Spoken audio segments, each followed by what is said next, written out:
지금 이스라엘 백성들은 이제 출애굽한 후에 40년 동안 광야를 돌고 요단강 동편까지 왔습니다. 요단 동편에는 두 개 강력한 나라가 있었습니다. 아모리 왕 그리고 시온과 바산 왕 옥입니다. 하나님께서 이스라엘 백성들의 위대한 승리를 주셔서 아모리 왕 시온과 바산 왕 옥을 물리쳤습니다. 그래서 요단강 동편 땅들이 이제 이스라엘 백성들이 점령한 모든 땅이 되었습니다. 헤스본, 바산, 길르앗 등 비옥한 토지들을 이스라엘 백성들은 요단강 동편에 차지하게 되었습니다. 그리고 이스라엘 백성들은 요단 동편의 땅들을 점령하고 이제 모압 평지에 정착했습니다. 그곳에 여러 달을 머물게 되는데 이곳에서 여러 가지 사건들이 일어났습니다. 거짓 선지자 발람이 이스라엘 백성들을 저주하던 사건, 그리고 미디안 여인들이 이스라엘 백성들을 미혹해서 바알을 숭배하도록 해서 연병으로 많은 이들이 죽게 된 곳도 모압 평지입니다. 그리고 처음 제2차 인구 조사를 실시한 곳도 바로 이곳입니다. 그리고 어제 본문이었던 민수기 31장에서는 이제 미디안도 정복했습니다. 오늘 말씀은 그 후에 요단 서평 땅의 정복을 시작하려고 준비하고 있는 중에 일어난 사건을 기록하고 있습니다. 바로 루벤 지파와 갓 지파가 요단 동편 땅을 자신들이 갖겠다고 요청을 한 것입니다. 우리 본문 1절 말씀을 함께 읽겠습니다. 본문 1절 말씀입니다. 루벤 자손과 갓 자손은 심히 많은 가축대를 가졌더라. 그들이 야셀 땅과 길르앗 땅을 본즉 그곳은 목축할 만한 장소인지라. 루벤 자손과 갓 자손은 가축대를 가지고 있었는데 그것이 심히 많았다고 증거하고 있습니다. 유목생활하던 이스라엘 백성들의 부유함의 기준은 오늘처럼 부동산이나 금융재산이 아니었습니다. 바로 가축이 얼마나 많느냐에 따라서 그 사람의 부자인가 아닌가를 알 수 있었습니다. 그런데 야곱의 첫째 루벤 자손 그리고 일곱째 갓 자손은 자신들에게 있는 심히 많은 그 가축대를 이끌고 요단강을 건너가지 않기를 바랬습니다. 그래서 그들은 자신들의 재산을 잘 지킬 만한 그 가축들을 잘 먹이고 잘 지킬 만한 곳을 찾았는데 그 땅이 바로 야셀 땅과 길르앗 땅이었습니다. 야셀과 길르앗은 여매와 요단강이 만나는 지점의 동쪽에 위치한 지명입니다. 야셀은 도움이 되는 곳이라는 뜻으로 그 땅이 아주 비옥했습니다. 그리고 길르앗은 단단한이라는 뜻으로 땅이 비옥하여 많은 곡식을 얻을 뿐 아니라 군사적으로도 아주 요충지였습니다. 루벤 자손과 갓 자손이 이러한 야셀 땅과 길르앗 땅을 우연히 보거나 또 무의식적으로 본 것이 아니고 의도를 가지고 적극적인 의도를 가지고 주목해서 바라보았습니다.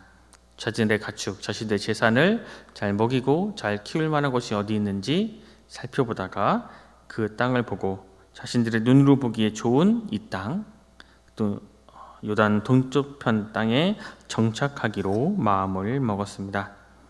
그런데 지금 현재 이스라엘 현 상황은 하나님께서 약속하신 가나안 땅에 들어가야 하기에 요단강을 건너는 것이 굉장히 중요한, 어찌 보면 가장 중요한 과업이었습니다. 모두가 힘을 합쳐서 하나님께서 약속하신 그 가나안 땅을 정복해야 하는 이 중대한 시기에 루벤 자손과 갓 자손은 자신들에게 가축대가 많다는 이유로 요단 동쪽에 정착하겠다고 모세와 제사장 엘르아살과 회중 지휘관 앞에 섰습니다. 본문 2절에서 5절 말씀을 제가 읽겠습니다. 갓 자손과 루벤 자손이 와서 모세와 제사장 엘르아살과 회중 지휘관들에게 말하여 이르되 아다롯과 디본과 야셀과 느무라와 헤스본과 엘르알레와 스밤과 느보와 부온 곧 여호와께서 이스라엘 회중 앞에서 쳐서 멸하신 땅은 목축할 만한 장소요 당신들의 정들에게는 가축이 있나이다. 또 이르되 우리가 만일 당신에게 은혜를 입었으면 이 땅을 당신의 종들에게 그들의 소유로 주시고 우리에게 요단강을 건너지 않게 하소서.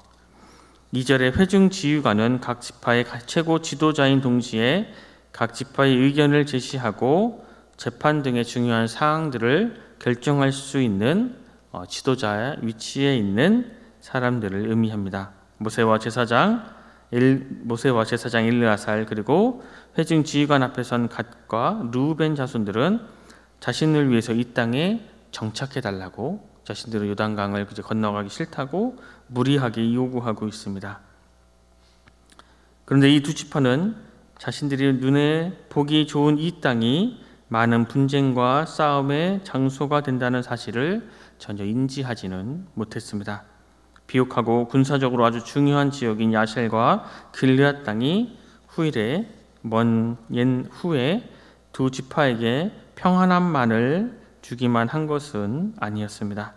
그런데 현재 이제 두 지파는 눈에 보기에 좋은 이 땅에 안착하기를 바랬습니다. 6절에서 14절 말씀을 보면 두 지파의 요구를 들은 모세는 가데스 바냐에서 있었던 사건을 이야기하면서 두 지파의 요구는 지금 가나안 땅을 정복해야 하는 동족 이스라엘의 사기를 꺾는 것이라고 이야기합니다. 과거 12지파에서 모세가 12지파를 보내 가나안 땅을 정탐하고 돌아왔습니다. 그런데 이 정탐꾼들은 갈렙과 여호수아를 제외한 이 10명은 가나안 땅에 사는 사람들과 가나안 땅의 소산을 보고 돌아와 아주 부정적인 보고를 했습니다. 그리고 그 보고를 들은 백성들은 크게 낙심했습니다. 모세는 가데스 바네아에서 있었던 과거의 사건과 지금 두 지파의 요청이 동일한 행동이라고 판단했습니다. 이 가데스 바네아의 이 사건으로 인해 출애굽한 1세대들은 모두 가나안 땅에 들어가지 못하게 되었습니다. 마찬가지로 두 지파의 요청은 하나님의 진노를 일으키게 하는 일이고 이 일로 인해 이스라엘 백성이 다시 광야에 버려진다면 그것은 바로 두 지파 때문에 일어난 일이라고 단호하게 이야기하고 있습니다. 우리 본문 15절 말씀을 함께 읽겠습니다. 15절 말씀입니다. 너희가 만일 돌이켜 여호와를 떠나면 여호와께서 다시 이 백성을 광야에 버리시리니 그리하면 너희가 이 모든 백성을 멸망시키리라. 약속의 땅이 가나안 땅의 정복을 포기하고 가나안 동쪽에 정착하는 것은 하나님을 떠난 행위라고 모세는 이야기합니다. 하나님을 떠난 백성을 징계하시는 하나님께서 만약 이스라엘을 다시 버리신다면 그것은 바로 지금 그러한 요청을 하고 있는 두 지파 때문이라고 단언하고 있습니다. 모세의 강력한 책망과 이 경고를 들은 두 지파 자손들은 모세에게 다시 가까이 다가갑니다. 그리고 자신들의 결심을 다시 이야기합니다. 그들의 마음에 이제 변화가 일어났습니다. 본문 16절, 19절 말씀을 제가 읽겠습니다. 그들이 모세에게 가까이 나와 이르되 우리가 이곳에 우리 가축을 위하여 무리를 짓고 우리 어린 아이들을 위하여 성읍을 건축하고 이 땅에 원주민이 있으므로 우리 어린 아이들을 그 견고한 성읍에 거주하게 한 후에 우리는 무장하고 이스라엘 자손을 그곳으로 인도하기까지 그들의 앞에서 가고 이스라엘 자손이 각기 기업을 받기까지 우리 집으로 돌아오지 아니하겠사오며 우리는 요단 이쪽 곧 동쪽에서 기업을 받았사오니 그들과 함께 요단 저쪽에서는 기업을 받지 아니하겠나이다.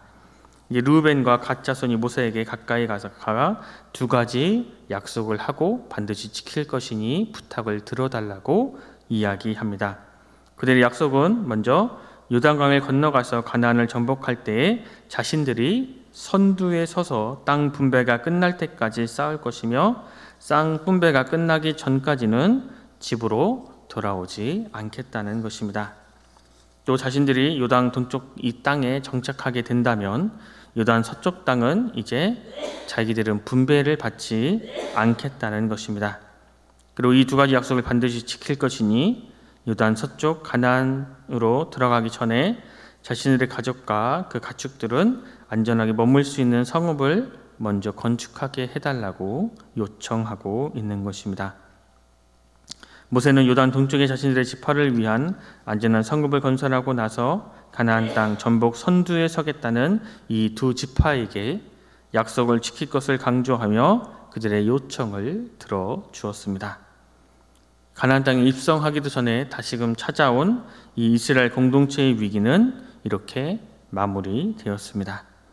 르우벤과 갓 자손은 자신들이 소유한 많은 가축과 가족들의 안전을 위해서만 온통 마음을 두었습니다. 그런데 이스라엘은 하나님께 선택된 언약 공동체입니다. 그들은 함께 요단을 건너가 가나안 땅을 정복해야 하는 사명을 가지고 있는 공동체였습니다. 그런데 르우벤과 갓 지파는 자기 중심, 자기 가족 중심, 자기의 지파 중심에서 벗어나지 못했습니다. 그래서 이스라엘 공동체에서 떨어져 나가기를 스스로 원했습니다. 그들은 같은 사명을 부여받았지만 지금 자신들의 눈에 보기에 보암직하고 또 지혜롭게 할 만큼 그 탐스러운 땅에 집착해서 언약 공동체에서 스스로를 분리하기를 원했습니다. 오늘 살아가고 있는 우리도 이러한 모습을 통해 교훈을 얻어야 합니다. 하나님의 관심보다, 하나님의 말씀보다, 내게 주신 주님의 그 사명보다 나를 위한 먹음직하고 보암직하고 지혜롭게 할 만큼 그러한 탐스러운 것에 관심을 두고 있는 것은 아닌지 오늘 말씀을 통해 우리 스스로를 돌아보아야 합니다. 주님께서 지금 나를 바라보시는 그 눈길이 사랑스러운 눈길이신지 아니면 근심 어린 눈길이실지 우리는 잠잠히 돌아보아야 할 시간을 가져야 합니다. 우리가 매일 매 순간순간 우리의 마음과 우리의 생각을 돌아보고 스스로 감찰하지 않는다면 우리의 속사람을 보시는 주님 앞에 우리는 너무나 부끄러울 뿐입니다. 오늘 나는 내가 속한 가정, 내가 속한 그 공동체를 혹시 근심하게 하는 존재는 아닌지, 아니면 그 공동체의 생명을 불어넣어 하나님 말씀대로 살아가는 공동체를 세워가는 그러한 존재인지를 살펴보며 이 하루 주님의 은총 안에 거해서 하나님 말씀대로 살아가고 하나님 말씀을 우리의 삶을 통해 이루어가는 우리 순천운성교회 모든 성도님들이 되시길 간절히 소망합니다. 기도하겠습니다.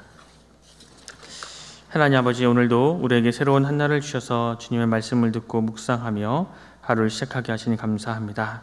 주님, 르우벤과 갓 자손은 공동체의 사명보다, 주님께서 주신 그 사명보다 자신들의 것을 지키기 위한 것에 더 큰 목적을 두었고 거기에 큰 관심을 가졌습니다. 주님, 우리에게 이런 말씀을 통해 지혜로운 마음을 허락하여 주시옵소서. 우리에게 허락된 그 시간들이 나와 내 가족만 생각하는 것이 아니라 눈을 들어 주님의 나라와 주님의 의를 먼저 구하는 그러한 삶을 살아가게 하여 주시옵소서. 또 주님을 섬김으로 나갈 때에 고난과 박해가 있을지라도 그런 모든 것들을 이겨내게 하시고 우리에게 허락될 그런 소망과 우리에게 허락된 하나님의 말씀을 기억하며 주님을 온전히 섬기는 삶을 살아가게 하여 주시옵소서. 그래서 우리가 속한 그곳에서 하나님의 나라를 세워가며 하나님의 말씀을 세워가며 하나님의 말씀으로 그곳에 하나님의 살아계심과 또 하나님의 은혜와 하나님의 사랑을 증거하는 증인의 삶을 살아가는 우리 모두가 되게 하여 주시옵소서. 모두가 감사드리며 귀하신 예수 그리스도 이름으로 간절히 기도드립니다.